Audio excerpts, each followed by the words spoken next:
10ാം ക്ലാസ്സുകാരുടെ ഹിസ്റ്ററിയാണ് നമ്മൾ എടുക്കുന്നത്. History 4th chapter British exploitation and resistance ആണ്. ബ്രിട്ടീഷ് ചൂഷണവും ചെറുത്തുനിൽപ്പും ഈ ഭാഗമാണ് നമ്മൾ എടുത്തിരുന്നത്. അതിന് നമ്മൾ സെന്റേഴ്സ് ഓഫ് ദ റിവോൾട്ട് ആണ് പറഞ്ഞത് കേട്ടോ. കലാപ സ്ഥലങ്ങളെ കുറിച്ചും അതിലെ നേതാക്കന്മാരെയും കുറിച്ചും നമ്മൾ പറഞ്ഞു കഴിഞ്ഞു.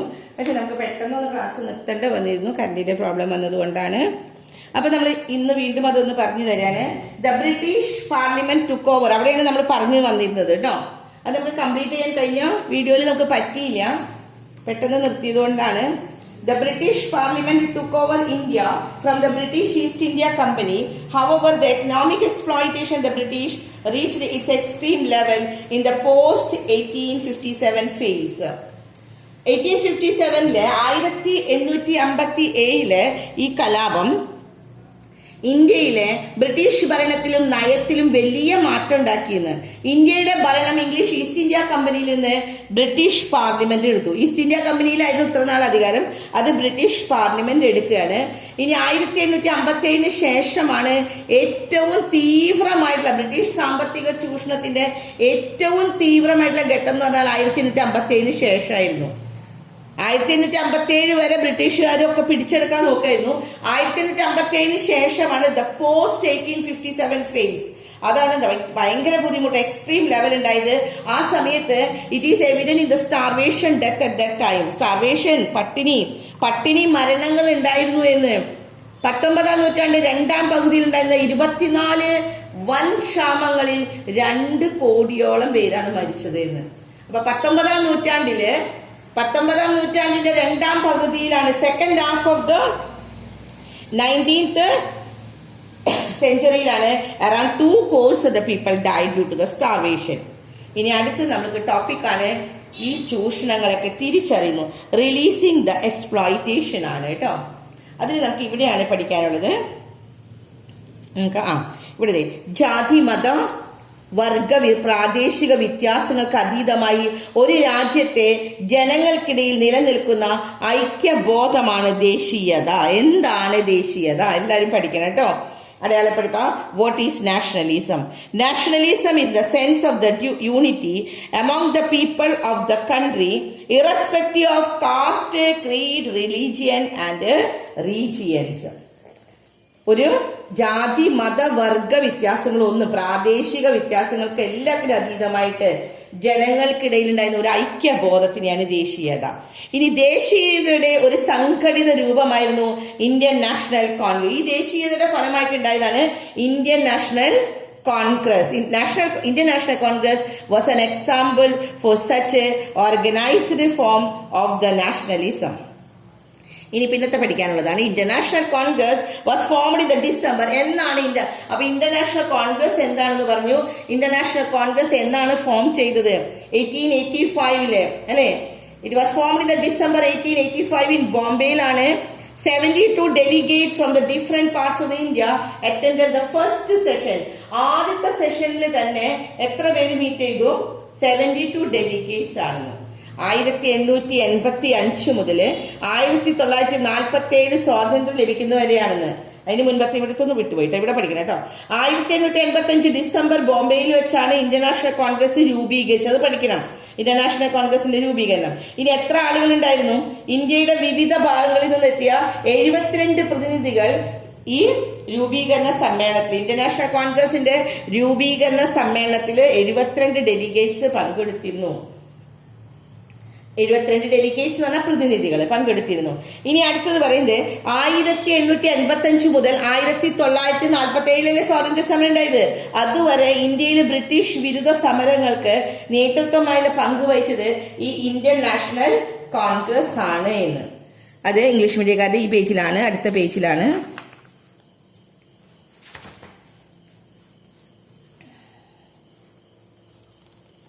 നമുക്ക് ഇവിടെ കൊടുത്തിരിക്കുന്നത് നാഷണൽ കോൺഗ്രസ് ലീഡ് ചെയ്തത് എപ്പോഴാണ്? ഇവിടെ ഇന്ത്യൻ നാഷണൽ കോൺഗ്രസിൽ എന്താണ്ടായത്? It was the anti British struggle from 1885 till it attained the independence in 1947 വരെ കേട്ടോ. ഇനി അതിലെ ലീഡേഴ്സിനെ കുറിച്ച് നമുക്കിവിടെ പറയുന്നുണ്ട്. ലാസ്റ്റ് പേജിലാണ്. ഇനി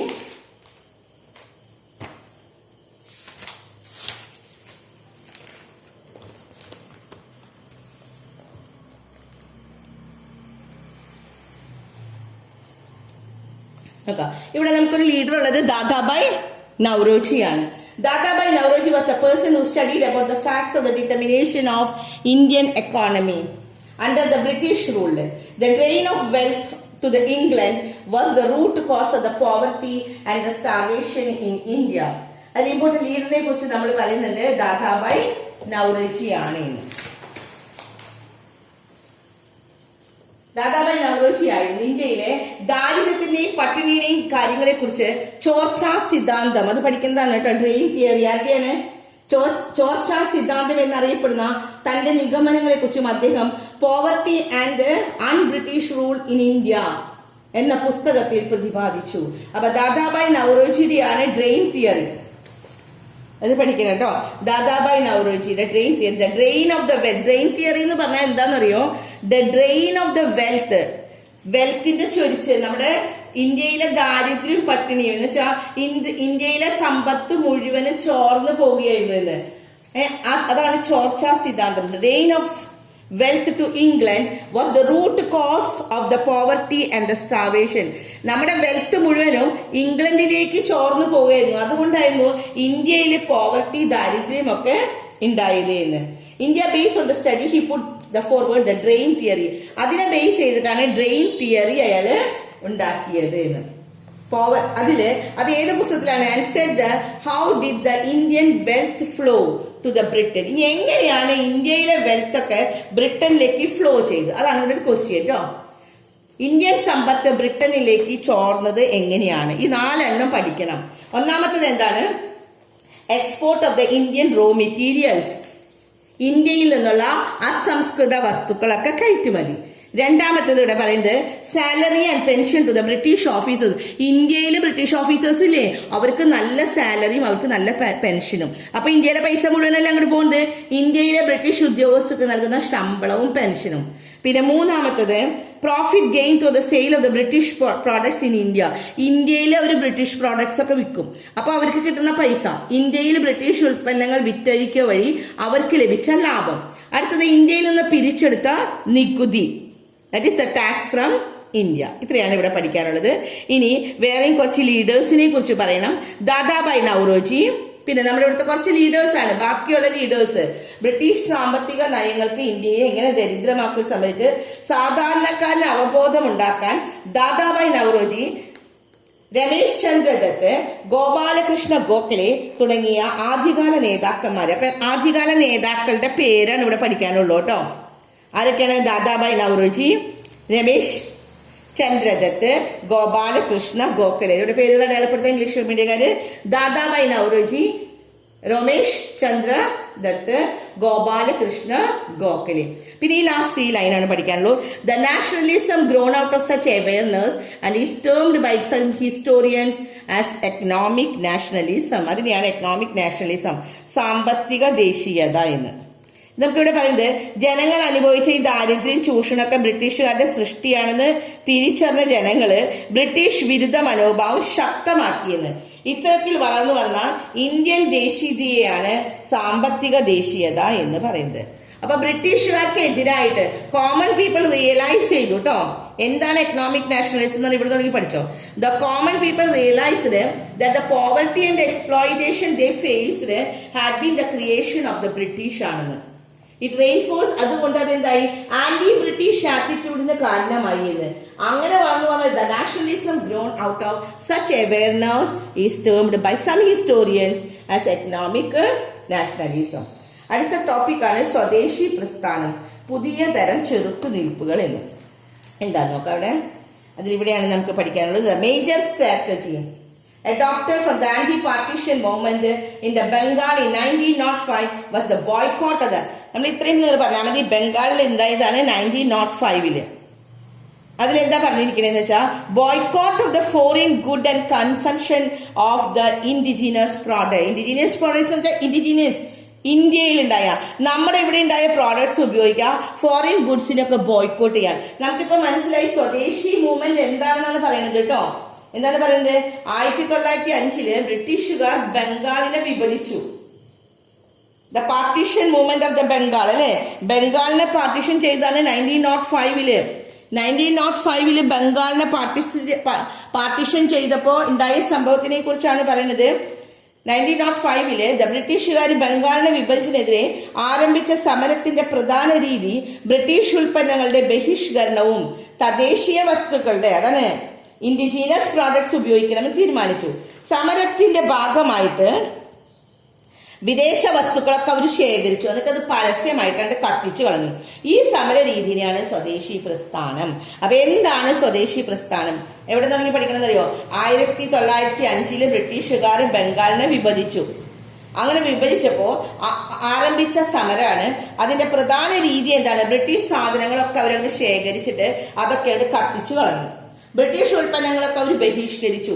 അതെല്ലാം കൂടി ശേഖരിച്ച് അതങ്ങോട്ട് കത്തിച്ചു കളയാണ് അവര് ചെയ്തത്. അതിനെയാണ് നമ്മൾ സ്വദേശി പ്രസ്ഥാനം എന്ന് പറയുന്നത്.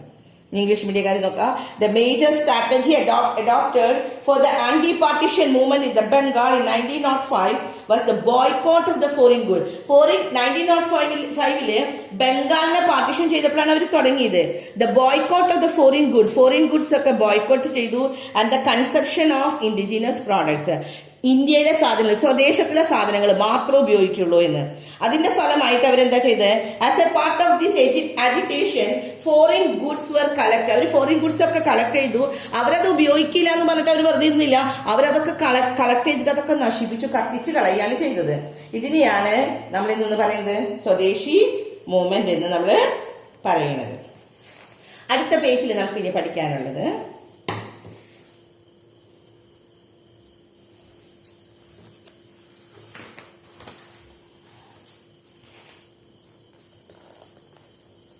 ഇവിടെ കുറച്ച് പോയിന്റ്സ് കൂടി പഠിക്കാനുള്ളൂ. ഏതൊക്കെ സ്ഥാപനങ്ങളാണെന്ന് നമുക്ക് പറയണം. ഇവിടെ പറഞ്ഞിരിക്കുന്നത് നമ്പർ ഓഫ് ടെക്സ്റ്റൈൽ മിൽസ് ഉണ്ട്, പിന്നെ soap factories, match box companies, national bank, insurance companies, അതൊക്കെ എസ്റ്റാബ്ലിഷ് ചെയ്തു. സ്വദേശി മൂവ്മെന്റിൽ ഉണ്ടായ കാര്യങ്ങളാണ് കേട്ടോ. It was during the Swadeshi movement and Bengal chemical store in Bengal, പിന്നെ Tata iron and steel plant in Maharashtra, Swadeshi steam navigation company in Tamil Nadu were established. അപ്പോ ഈ സ്വദേശി മൂവ്മെന്റിന്റെ സമയത്ത് എന്തൊക്കെ ഉണ്ടാക്കിയെന്ന്? നിരവധി തുണി മില്ലുകള്, സോപ്പ് മില്ലുകള്, സോപ്പ് ഫാക്ടറി മില്ലല്ല കേട്ടോ, സോപ്പ് ഫാക്ടറികള്, തീപ്പെട്ടി കമ്പനികള്, ദേശീയ ബാങ്കുകള്, ഇൻഷുറൻസ് കമ്പനികൾ എന്നിവയൊക്കെ ആരംഭിച്ചു. പിന്നെ ബംഗാളി കെമിക്കൽ സ്റ്റോറും, മഹാരാഷ്ട്രയിലെ ടാറ്റ ഇരുമ്പുരുക്ക് കമ്പനിയും, തമിഴ്നാട്ടിലെ സ്വദേശി സ്റ്റീം നാവിഗേഷൻ കമ്പനി എന്നിവയ്ക്കൊക്കെ തുടക്കമിട്ടത് സ്വദേശി ഭരണകാലത്താണ്. അപ്പൊ ഇത് ഈ പേരുകളൊക്കെ പഠിക്കാട്ടോ. സ്വദേശി ഭരണകാലത്ത് നമ്മൾ എന്തൊക്കെ എഴുതുമെന്ന്. ഇനി പിന്നെ പഠിക്കാനുള്ളത് പാർട്ടിസിപ്പേഷൻ ഓഫ് ദ വുമൺ, സ്ത്രീകളുടെ ഇവിടുന്ന് കേട്ടോ. Participation of the woman labours and the students were another remarkable. ഇനി ഇതിന്റെ പ്രത്യേകത എന്ന് വെച്ചാൽ ആദ്യമൊക്കെ സ്ത്രീകള്, തൊഴിലാളികള്, വിദ്യാർത്ഥികള് എല്ലാവരും ഈ സമരത്തിൽ പങ്കെടുത്തിരുന്നു. അതാണ് ഇതിന്റെ പ്രത്യേകത, ഏറ്റവും വലിയ പ്രത്യേകതകളെന്ന്. വിദേശ വസ്ത്രങ്ങൾ അലക്കുകയില്ലെന്നും അലക്കുകാരും വിദേശ വസ്തുക്കൾ ഉപയോഗിച്ച് പൂജ നടത്തില്ലെന്ന് പുരോഹിതനും, വിദേശ വസ്തുക്കളൊന്നും അലക്കില്ല എന്ന് അലക്കുകാർ പറഞ്ഞു. വിദേശ വസ്തുക്കൾ ഉപയോഗിച്ച് പൂജ ചെയ്യില്ല എന്ന് പുരോഹിതനും പ്രതിജ്ഞ എടുത്തു. വിദേശത്തു നിന്നുള്ള വളകളും പാത്രങ്ങളും ബഹിഷ്കരിച്ചുകൊണ്ട് സ്ത്രീകളും സ്കൂൾ ബഹിഷ്കരിച്ചുകൊണ്ട് വിദ്യാർത്ഥികളും സമരത്തിന് ഭാഗമായി. അപ്പൊ ആരൊക്കെ ഇവിടെ പങ്കെടുത്തു? സ്ത്രീകള്, തൊഴിലാളികള്, വിദ്യാർത്ഥികളൊക്കെ. സ്ത്രീകളൊക്കെ പറഞ്ഞു ഞങ്ങള് വളകൾ ഉപയോഗിക്കില്ല, പാത്രങ്ങൾ, വിദേശികളുടെ പാത്രങ്ങൾ ഉപയോഗിക്കില്ല, പാത്രങ്ങളും വളകള് ഒന്നും ഉപയോഗിക്കില്ല എന്ന് പറഞ്ഞു. അതേപോലെ കുട്ടികളൊക്കെ സ്കൂള് ബഹിഷ്കരിച്ചു, വിദേശികളുടെ സ്കൂളല്ലേ. പിന്നെ തൊഴിലാളികള് അവരും പ്രതിജ്ഞ ചെയ്തു. അതുപോലെ പുരോഹിതര്, ഇവരെല്ലാവരും അതിനെതിരായി ഈ സ്വദേശി മൂവ്മെന്റിൽ പങ്കെടുത്തു എന്ന്. Participation of the women laborers, students were another remarkable feature of this movement. Washermen ആരാ? അലക്കുകാരി സ്ത്രീകള്. അവര് പ്രതിജ്ഞ എടുക്കുകയാണ് that they would not wash the foreign cloth അവർ അലക്കില്ല എന്ന് പറഞ്ഞു. ഇനി പ്രീസ്റ്റുകള്, they swore, അവരും പ്രതിജ്ഞ എടുത്തു they did not perform the rituals and prayers using the foreign items, ഉപയോഗിച്ച് അവർ പൂജകളൊന്നും നടത്തില്ല. ഇനി വുമൺ, സ്ത്രീകള്, boycott the foreign bangles and utensils, പാത്രങ്ങള്, സ്ത്രീകൾ ഉപയോഗിക്കുന്ന വളകളും പാത്രങ്ങളും ഒക്കെ വിദേശികളുടെ ആണെങ്കിൽ അവരത് ഉപയോഗിക്കില്ല എന്ന്, വിദേശ നിർമ്മിതമാണെങ്കിൽ. പിന്നെ students quit this school to take part in the movement. കുട്ടികള് സ്കൂളുകൾ ബഹിഷ്കരിക്കുകയാണ് ചെയ്തത്. ഇനി പിന്നെ നമുക്ക് പഠിക്കാനുള്ളത് കുറച്ച് ലീഡേഴ്സിന്റെ പേരുകളാണ് കേട്ടോ. അവിടെ ആരൊക്കെയാണ് സ്വദേശി പ്രസ്ഥാനത്തിലെ ഇന്ത്യയില് ഉണ്ടായിരുന്ന നേതാക്കൾ ആരൊക്കെയാണ്? പേരുകൾ പഠിക്കാം. ബാലഗംഗാധര തിലക് അടയാളപ്പെടുത്താം കേട്ടോ. ലാലാ ലജ്പത് റായ്, ബിപിൻ ചന്ദ്രപാൽ എന്നിവർ ബ്രിട്ടീഷ് ഭരണം അവസാനിപ്പിക്കേണ്ട ആവശ്യകത. നിങ്ങളെ പേരുകൾ മാത്രം പഠിച്ചാൽ മതി. 3 പേരുടെ പേരുകൾ: ബാലഗംഗാധര തിലക്, ലാലാ ലജ്പത് റായ്, ബിപിൻ ചന്ദ്രപാൽ. കണ്ടില്ലേ? ഇംഗ്ലീഷ് മീഡിയക്കാർക്ക് തന്നെയാണ് പേരുകള്. ആ പടങ്ങൾ അവരുടെ തന്നിട്ടുണ്ട്. ബിപിൻ ചന്ദ്രപാല്, ലാലാ ലജ്പത് റായും ബാലഗംഗാധര തിലക്കും 3 പേര്. അവർക്കൊരു പേരുണ്ട്. 3 പേർക്കും കൂടി ഒരു പേര് കൊടുത്തിട്ടുണ്ട്. അതിൽ നോക്കിയേ, ബിപിൻ ചന്ദ്രപാൽ, അതിന്റെ പാൽ അല്ലെ, ലാൽ പാൽ ബാൽ. 3 പേരുടെ ഇതാണ്. എന്താണ്? ലാൽ, ഇവിടെ കൊടുത്തിരിക്കുന്നത് ലാൽ പാൽ പാൽ, അതാണ് പറഞ്ഞത്. ഇനി അവരുടെ ഇതാണ് the leaders were together known as, അവരുടെ leaders together known as Lal Pal Bal. എന്നുവെച്ചാൽ ലാൽ എന്ന് പറഞ്ഞത് ആരാണ്? ലാലാ ലജ്പത് റായ് ഉണ്ട്, ബിപിൻ ചന്ദ്രപാൽ ഉണ്ട്, ബാലഗംഗാധര തിലക്. അങ്ങനെയാണ് ലാൽ ബാൽ പാൽ. ഇനി freedom is the birthright and I shall have it. This proclamation of the Balagangadhara Tilak inspired the national movement. National movement inspire ചെയ്തത് ബാലഗംഗാധര തിലക്കിന്റെ ആ ഒരു ഇതാണ്. എന്താണ് അയാൾ പറഞ്ഞത്? ഫ്രീഡം ഈസ്, അത് പഠിക്കണ്ട കേട്ടോ. Freedom is my birth right. Birth right ആണ്, എന്റെ ജന്മാവകാശമാണ് ഫ്രീഡം എന്ന്. സ്വാതന്ത്ര്യം എന്ന് പറഞ്ഞാൽ എന്റെ ജന്മാവകാശമാണ്, അത് ഞാൻ നേടിയെടുക്കും എന്ന് പറഞ്ഞ ആളാണ് ബാലഗംഗാധര തിലക്. ഇനി അയാൾക്ക് വേറെ പേരുകൾ കൂടിയിട്ട്. ഇദ്ദേഹത്തെ ഇന്ത്യൻ ദേശീയ പ്രസ്ഥാനം ശക്തിപ്പെടുത്തി തിലകൻ നിർണായക പങ്കുവച്ചു. ഇത് വേണ്ട, ഇവിടെ തുടങ്ങി പഠിച്ചാൽ മതി. ഇന്ത്യയുടെ ഇദ്ദേഹത്തെ ഇന്ത്യൻ അസ്വസ്ഥതയുടെ പിതാവ് ആര് പറഞ്ഞത്? ബ്രിട്ടീഷ് പത്രപ്രവർത്തനവും ചരിത്രകാരനുമായ വാലന്റൈൻ ഷിറോൾ എന്ന് വിശേഷിപ്പിച്ചു. വാലന്റൈൻ ഷിറോൾ ഇയാളെ എന്താ പറഞ്ഞത്? ബാലഗംഗാധര തിലക്കിന് എന്ത് പറഞ്ഞിരുന്നു? ബാലഗംഗാധര തിലക് അല്ലെങ്കിൽ ലോകമാന തിലക് എന്നൊക്കെ നമ്മൾ പറയും. ആ ബാലഗംഗാധര തിലക്കിന് അയാൾ എന്തെന്നാ പറഞ്ഞത്? ഇറ്റ് വാസ് ദ ഇന്ത്യൻ അസ്വസ്ഥതയുടെ പിതാവ് എന്ന് പറഞ്ഞാൽ എന്താണ്? The father of Indian unrest എന്ന് പറഞ്ഞതാണ് ബൈ ദ ബ്രിട്ടീഷില് ആരായിരുന്നു പറഞ്ഞത്? ബ്രിട്ടീഷ് പത്രപ്രവർത്തകനും ചരിത്രകാരനുമായ വാലന്റൈൻ ഷിറോളാണ് അങ്ങനെ പറഞ്ഞത് എന്ന്. ഇനി ഇത്രയും നമുക്ക് പഠിക്കാൻ. നമ്മുടെ പാഠം അവസാനിക്കുകയാണ്. നമ്മുടെ ഈ പാഠം കഴിഞ്ഞു. അടുത്ത പാഠം നമുക്ക് അടുത്ത ഭാഗത്ത് എടുക്കാം. അപ്പൊ നമ്മൾ ഇതിൽ പറഞ്ഞിരിക്കുന്നത് ഒന്നുകൂടി പറയാം. ബ്രിട്ടീഷ് ചൂഷണവും ബ്രിട്ടീഷ് ചെറുത്തുനിൽപ്പിനെ കുറിച്ചാണ് ഇതിൽ പറഞ്ഞിരിക്കുന്നത്. നമുക്ക് കുറെ ഭൂനികുതികളെ കുറിച്ച് പറഞ്ഞിരുന്നു അല്ലെ. ഫസ്റ്റ് നമ്മൾ ലാൻഡ് റവന്യൂ സിസ്റ്റത്തിനെ കുറിച്ച് ഇതിൽ പറഞ്ഞിരുന്നു. ഏതൊക്കെ ലാൻഡ് റവന്യൂ സിസ്റ്റം ആണ്? ഈ പാഠത്തിൽ ഒന്നുകൂടി കൺക്ലൂഡ് ചെയ്യുകയാണെങ്കിൽ ലാൻഡ് റവന്യൂ സിസ്റ്റം നമ്മൾ പറഞ്ഞത് permanent settlement, ryotwari system, mahalwari system. ഭൂനികുതി വ്യവസ്ഥയില് ശാശ്വത ഭൂനികുതി വ്യവസ്ഥ, റൈറ്റ്വാരി വ്യവസ്ഥ, മഹൽ വ്യവസ്ഥ. പിന്നെ കലാപങ്ങളെ കുറിച്ച് പറഞ്ഞിരുന്നു. ഏതൊക്കെ റിവോൾട്ട് ആണ്? IndiGo revolt, Mappila rebellion, Santhal rebellion, Kurichya rebellion. അതല്ലാതെ വേറെയും കുറെ റെബല്യൻസ് എന്ന് പറഞ്ഞു. മെയിൻ ആയിട്ട് ഇമ്പോർട്ടന്റ് ആയിട്ട് നമ്മൾ പറഞ്ഞത് നീലം കലാപം, മാപ്പിള കലാപങ്ങള്, സാന്തൽ കലാപം, കുറിച്യ കലാപം. പിന്നെ നമ്മുടെ തുണി കർഷകര് മാത്രമല്ല, തുണിയുടെയും നമ്മള് decline of the textile industry പറഞ്ഞിരുന്നു അല്ലെ. അതിന്റെ കാരണങ്ങളൊക്കെ നമ്മൾ പറഞ്ഞതാണ്. അങ്ങനെ ഗ്രാമീണ വ്യവസായങ്ങളുടെ തകർച്ച ഉണ്ടായിരുന്നു. പിന്നെ വ്യവസായ തൊഴിലാളികൾക്ക് അപ്പൊ എന്ത് സംഭവിച്ചു? എല്ലാവർക്കും പോവർട്ടി, ദാരിദ്ര്യമാണ് ഉണ്ടായിരുന്നത്. ആൻഡ് ലാസ്റ്റില് നമ്മൾ പറയുന്നത് ദ റിവോൾട്ട് ഓഫ് 1857. 1857 കലാപങ്ങളെ കുറിച്ച് പറഞ്ഞു. അതിന്റെ റീസൺസ്, അതിന്റെ കോസസ് ഒക്കെ പറഞ്ഞതാണ് നമ്മൾ അല്ലെ. അതിന്റെ ലീഡേഴ്സ്. ആൻഡ് ലാസ്റ്റിൽ നമ്മളിപ്പോ പറഞ്ഞു സ്വദേശി മൂവ്മെന്റിനെയും കുറിച്ച് പറഞ്ഞു. അവിടുത്തെ ലാൽ പാൽ ബാൽ അല്ലെ, ഇവരെ കുറിച്ച് പറഞ്ഞത് എന്താണ്? ലാൽ പാൽ ബാൽ, ബിപിൻ ചന്ദ്രപാലിനെ കുറിച്ച്, ലാലാ ലജ്പത് റായിനെ കുറിച്ച്, ബാലഗംഗാധര തിലകിനെ കുറിച്ച്, ഇമ്പോർട്ടന്റ് ലീഡേഴ്സ് ഓഫ് ദ സ്വദേശി മൂവ്മെന്റ്സ്. ഇത്രയുമാണ് നമ്മൾ ഈ പാഠത്തില് പറഞ്ഞത്. അപ്പൊ നമ്മുടെ ഈ 4ാമത്തെ പാഠം അവസാനിക്കുകയാണ്. എല്ലാവരും നന്നായിട്ട് ഇത് പഠിക്കാം കേട്ടോ.